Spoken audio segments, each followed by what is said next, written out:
Hey guys, welcome back to Random Blind Arena, and in this episode we have unicorn pets. I went straight to it when the pack came out with updating the program, and it's a lot of fun. I'm probably saying this in every video I have now, but unicorn pack is so much fun. And I will say this is the second time I'm recording this because I kept saying and more of those. I probably will still say those because I just want to get the video out at this point. This is my second and final take. But yeah, there it is. I'm trying to cut back on it, and I will get better at this over time. This is a great start. I will have to pause here in a second because actually, yeah. Well, I'll explain in 1 second. Yeah, so if you saw the thumbnail title, you know this is a Sloth game, and most of these, actually all but this, are post-commentary replays, but I wanted to get a live view of this one just because I thought it was cool, and, well, and worth the extra effort for that, you know? And so here we see, I have a start with Mermel and Sushinoko, which are two pets that work really well together, so I was very hopeful with this start, but I think I've already made possibly my biggest mistake I made this run, which is that level 1.5 Stoat, which I guess you could say this microbe isn't a fantastic play when I don't know for sure there's enablers in a random pack, but getting that Stoat and investing in greed with only a start that really works on turns 1 and 2 was definitely a misplay. And if you can probably tell by my language, I don't get all 10 wins here with this Sloth, and I don't want to misdirect. Actually, this is my second Sloth game I had this week, and this was also day 1 of Unicorn Pack. So I really crunched to get the program out. But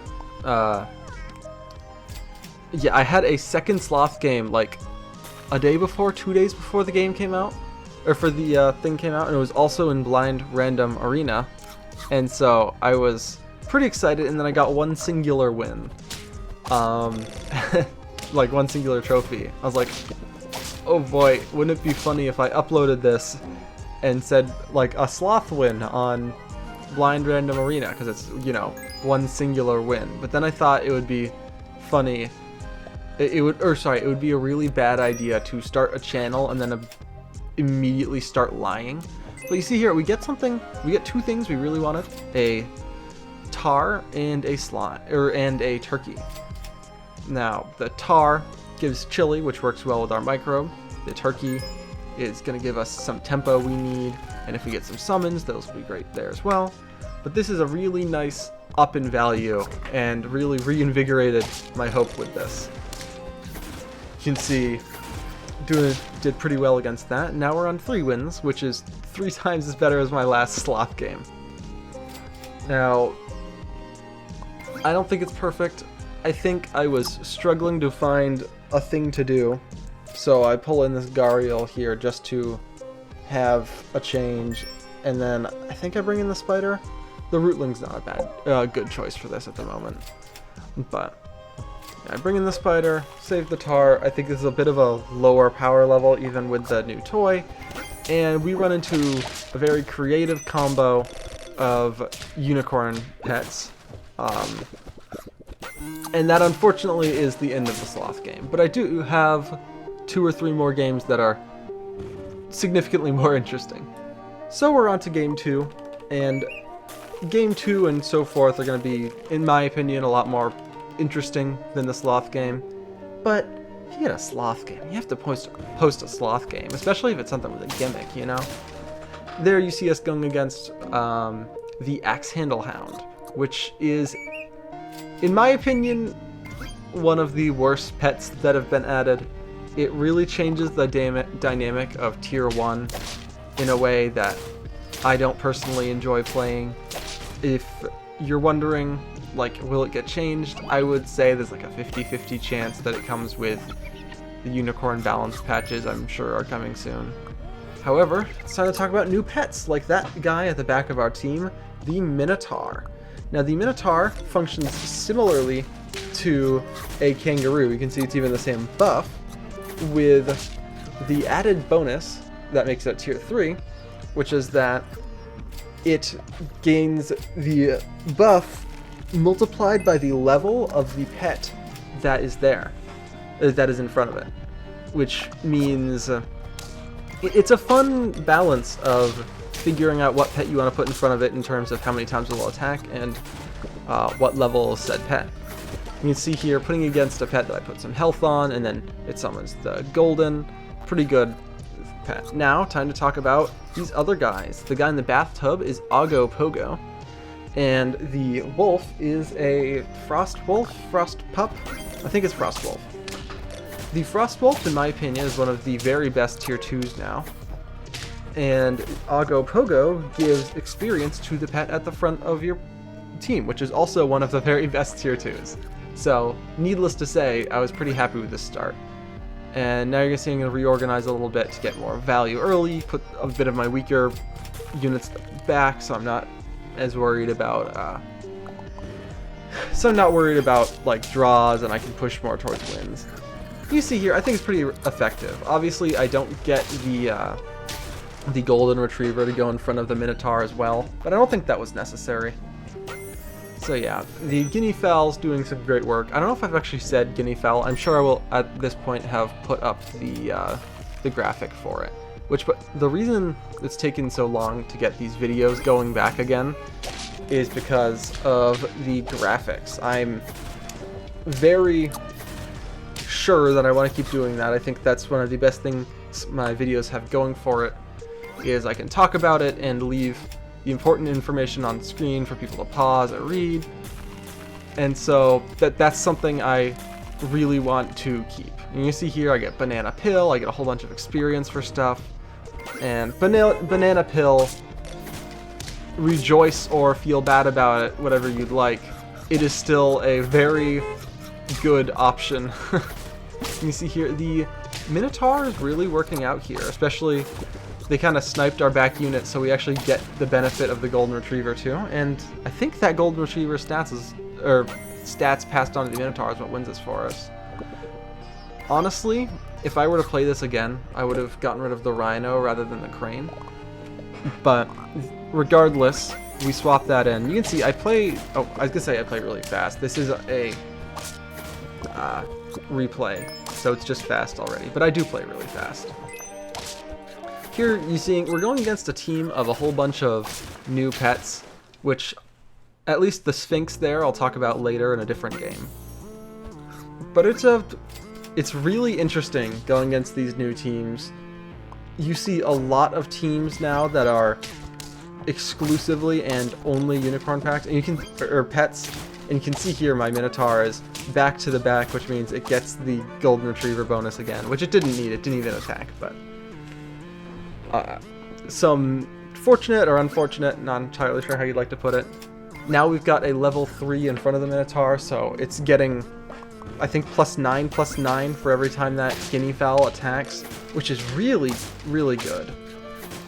I don't think it's necessarily overpowered, just because of the amount of investment that it takes. It might be really strong in Unicorn Pack itself, but here we're pulling in a Stego because I just want my 10th win. And Stego is a great way to push teams that might be higher in the tempo department than the future earnings department past the line. However, we win there, so it gets a little scary. I really want to win this. You see, we're going up against a lot of these behemoths. Behemoth is the new unit, which, if you're wondering why everyone's scaling a behemoth even though it doesn't have an in-battle ability, the reason is because behemoth, its stats can go to 100-100 rather than 50-50, which is huge and really exciting. Honestly, a lot of people are saying, I can't believe I dreamt of this. This is like a terrible, overpowered pet. I think it's a great pet. An overpowered pet we're going to see right here is the Chimera, but fortunately, theirs isn't bad enough that we have to worry about it, and we get that win. On to our next game. Yeah, so Chimera is... It's arguably the best pet in the game right now with the proper setup. There's kind of 3 schools of thought for it. I think I've heard other people referring to them as the big 3. That is Nessie and... Oh, we are bringing in an Axe Handle Hound just because that's kind of necessary if you see one. It is so unbelievably good. But Chimera gives up to 3 summons, which can all be 50-50, I believe, if done properly. Maybe not 50-50. No, they could technically be 50-50. It's a little harder to get to that point. Another thing that summons stuff that could be a 50-50 is Nessie, and it's actually pretty likely.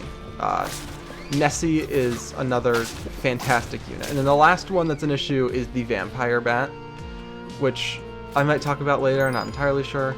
Here I want to talk about some of the units on our team, specifically that middle guy, the Slime. Slime is one of the things they were very excited to show off, so I was surprised to see that it's a customs-only pet. Its ability is a summon ability, where it summons more slimes the more battles it's been in. So 1 slime every 2 battles, and the level up ability allows it to give slimes with better stats. That blue bird there is the Thunderbird, which gives some mana to the front unit, only 3. Mana, for those who are unaware, unless it's spent, it just on feint deals that amount of damage as snipe damage to a random enemy pet. So I actually think, like, in terms of value from mechanics, getting trumpets is definitely more valuable than getting mana if you're not going to use it. Now, I think mana spenders are a lot better than trumpet spenders, maybe with the exception of Nurse Shark.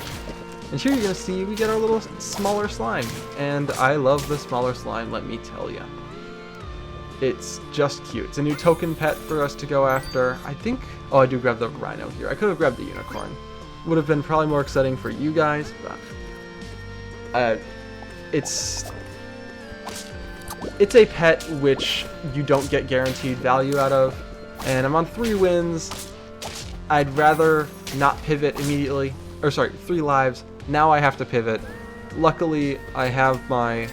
Yeah, I have my Goldfish, which sells for quite a bit. I get the Hippocampus. I don't know if I keep the Hippocampus on the team for a while or not. Hippocampus is another new customs-only pet, which has a cool ability.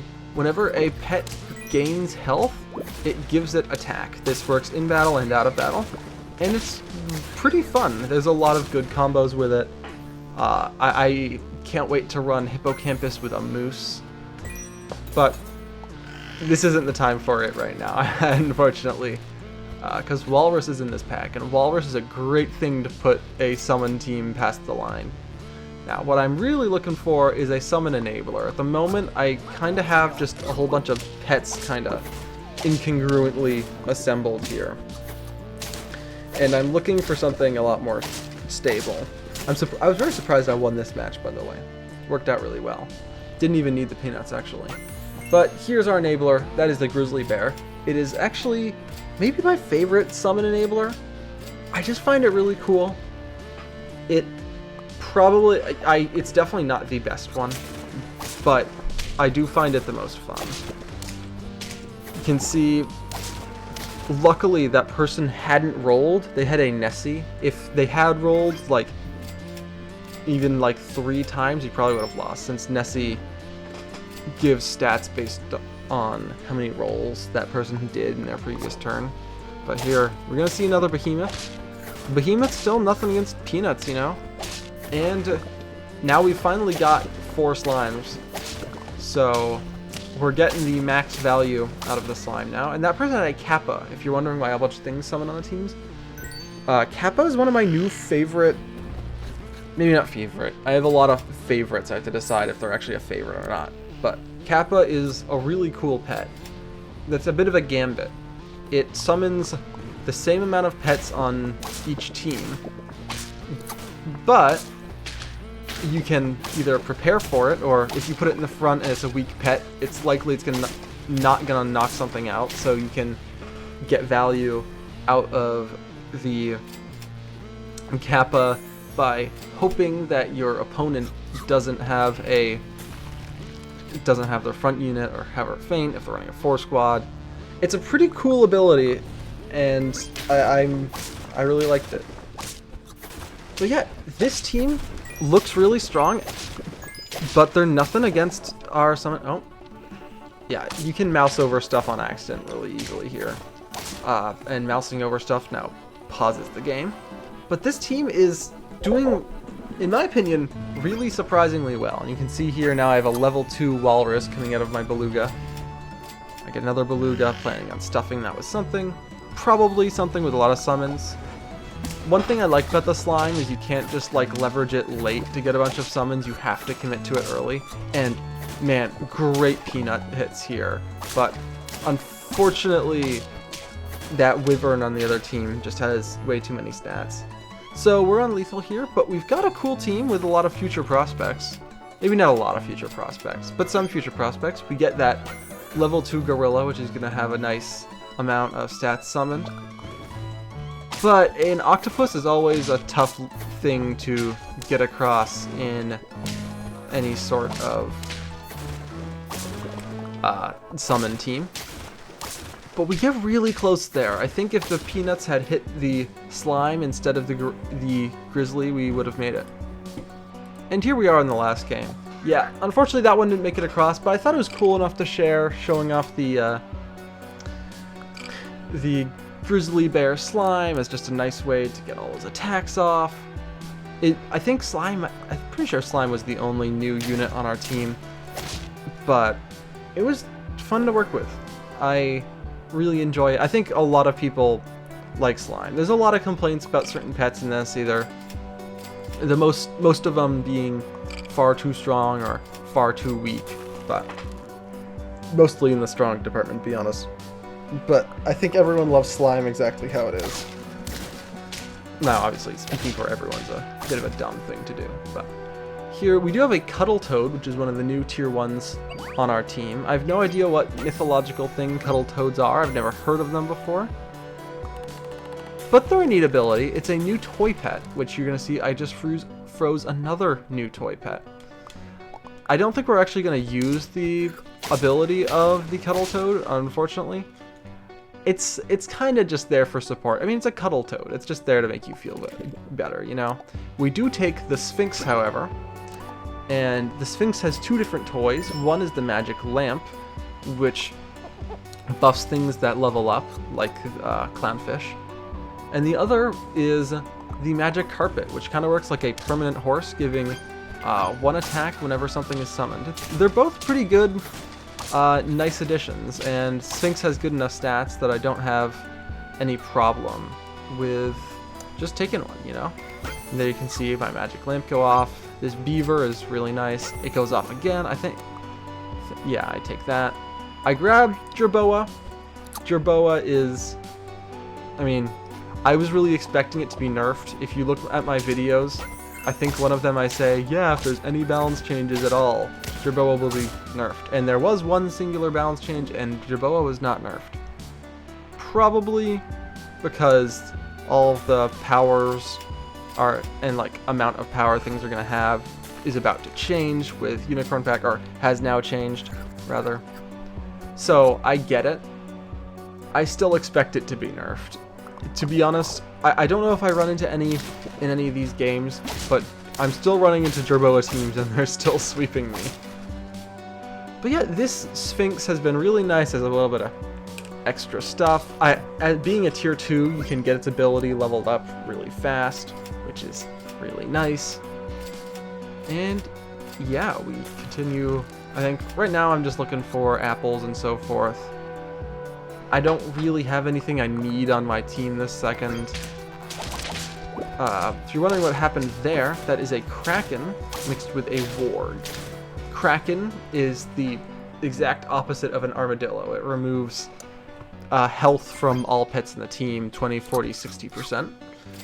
And Warg is a new tier 1. That's another thing I think will get a change here soon, because it... Oh, well, there's I'm going to pause real quick to talk about the thing that's most likely to change, which is the Vampire Bat, which can pretty much wipe any team in customs. It took me a lot of games to get enough to show off, and a lot of that just comes down to the fact that I was running into Vampire Bats. But I get the Stego here, which allows me to nicely pivot out of my Beaver without losing a lot of strength, especially because I'm on 2 health here. But yeah, Warg is a tier 1 that has an ability that can be abused in what people are calling Warg nukes or Warg machine guns. And that right there is an interesting thing. My Stego sticks around and trades for the win, even though it looked like we were going to lose. I wonder if that will happen again. There's probably an editor's note. Oh, that's fun. There's still some bugs with this new release. I actually think there might have been a new patch yesterday, but I'm not sure about that. All I know is that the Ent's name is Tree Ent, and I could have sworn it used to be a, just called a tree. Now, if you'd look at that, our Stego, it traded again. Isn't that crazy? Wonder if that'll happen again. This was a weird run. And yeah, again, we only have one of the new units on our team, and now I'm running Husky, so it's... I mean, there's a lot of synergy here. The Husky buffs things without foods. The Stego buffs things without foods. There's a lot of ailments going around right now, so not worrying about having a food perk is kind of nice. But yeah, now we are on 8 wins? 7 wins. And I pull in a Behemoth here. Now, the dream here is to get like a level 2 or level 3 Behemoth. Or sorry, level 2 or level 3 Stego in order for our Behemoth to really pop off and maybe get over 50 stats. I think so many people just want to see like the 100 Behemoth. That's not really what I was aiming for here, but I was hoping to see it go over 50. With the Husky, it's hard to like place food perks on pets in such a way that I can guarantee it hits the Behemoth. And it's also only turn 13, so it's giving 26-20, to be precise. The Stegosaurus is giving 26-26 in stats. So it's not enough to bring anything to 50-50, or well, to bring anything past 50-50. It just brought my Sphinx to 50-50, so I just lost my whole train of thought. But I don't think it is currently enough to bring my Behemoth through. Now, I could have like hard rolled for more Stegos. It was very hard to win today, so I just went for the level 2 Behemoth. And you can see we go against a Vampire Bat team, and we actually win. Now, they've got a very fun pet that we might talk about later called the Good Dog. You can watch my other video, my Everything You Don't Know video, if you want to know more about that. But yeah, that'll be this episode. Thanks for watching.